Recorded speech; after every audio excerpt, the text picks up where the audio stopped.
चार स्थाने जी मराठीतील एकूण 52 मुळाक्षरे आहेत, बरोबर आहे का नाही? ती जर आपण पाहिली तर त्याच्यामध्ये प्रत्येकाचं उच्चार स्थान या ठिकाणी दिलेलं आहे. मग ती उच्चार स्थाने पाठ करत असताना कशा पद्धतीने करायची आलं का लक्षात? जसं आपण पहिल्या ओळीत म्हटलंय की कंठ्या अनिल काका हसला, कंठ्या अनिल काका हसला, म्हणजे कंठ्यवर्ण जे आहेत ती त्याच्यामध्ये अ, अनिल काकाचा अ घेतला तर आ आला, आणि क वर्गाचा जर क ख ग घ न आणि तुमचा ह घेतला तर कंठ्या अनिल काका हसला एवढं जर लक्षात ठेवलं तर आपलं कायमस्वरूपी कंठ्यवर्णे काय होऊन जातात, पाठ होऊन जातात. दुसऱ्यामध्ये जर आपण बघितलं टी, टी फॉर टायगर जरी असला तरी आपल्याला म्हणायचंय तालव्य वर्ण. कोणती वर्ण? तालव्य वर्ण. मग त्याला आपण म्हटलंय 2 ताळाची इमारत चढला यश, 2 ताळाची इमारत चढला यश. मग दुसऱ्याला तालव्य आणि इमारतीचा ई आणि ई आलं का लक्षात? ई आणि ई. आणि चढला यश, च वर्गामध्ये काय येतं? च छ ज झ आणि न आणि यश. एवढं जर आपण लक्षात ठेवलं तर आपल्याला परत पाठ करायची गरज नाही, फक्त एवढंच म्हणायचं 2 ताळाची इमारत चढला यश, बरोबर आहे का नाही? तिसऱ्यांदा आपण बघितलं तर मूर्धन्य वर्ण. मग मूर्धन्य वर्ण कशी लक्षात ठेवायची?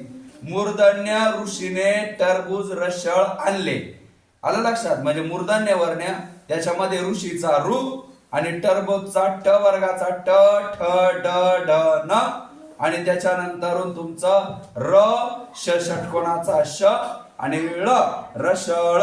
एवढं जर लक्षात ठेवलं तर आपलं ते पाठ होईल. काय लक्षात ठेवायचंय?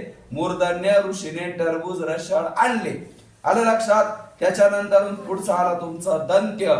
दंत्य वर्णामध्ये लक्षात ठेवायचा लुरू, लुरू मध्ये लक्षात ठेवायचा दंत्याने क्लृप्तीने तयार लस, आलं लक्षात?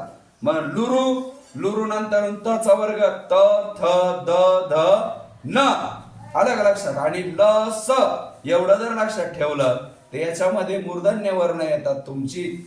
आणि शेवटचं आहे तुमचं ओ, ओष्ठ्य. ओष्ठ्य उपमा. काय लक्षात ठेवायचं? ओष्ठ्य उपमा. मग ओष्ठ्य मध्ये उ उ रस्व उ दीर्घ उ आणि त्याच्यानंतर पमा म्हटल्यानंतर प चा वर्ग प फ ब भ म. एवढं जर आपण लक्षात ठेवलं, कंठ्या अनिल काका हसला, त्याच्यानंतर तुमचं 2 ताळाची इमारत चढला यश, मूर्धन्य ऋषीने टरबूज रसळ आणली, क्लृप्तीने तयार आपलं क्लृप्तीने तयार लस आणि शेवटचं जर आपण बघितलं ओष्ठ्य उपमा. एवढं जर लक्षात ठेवलं तर आपले जे 5 उच्चार स्थाने आहेत ती पाठ होतात. आणि त्याच्यानंतर जर आपण बघितलं केटी म्हणजे कंठ तालव्य वर्ण, त्याच्यामध्ये ए या आणि ऐ, त्याच्यानंतर केओ म्हणजे कंठोष्ठ्य म्हणजे ओ अ आणि औ, त्याच्यानंतर तुमचं दंतोष्ठ्य म्हणजे त्याच्यामध्ये येतो तुमचा फक्त व आणि शेवटी येतं तुमचं दंत तालव्य. दंत तालव्य मध्ये येतात फक्त च छ ज आणि झ की ज्याचा उच्चार अने होतो. ही आहेत उच्चार स्थाने. एवढा 4 पाठ असल्यास तुमची उच्चार स्थाने पाठ होतील, तीही कायम स्वरूपी साठी. ओके, धन्यवाद.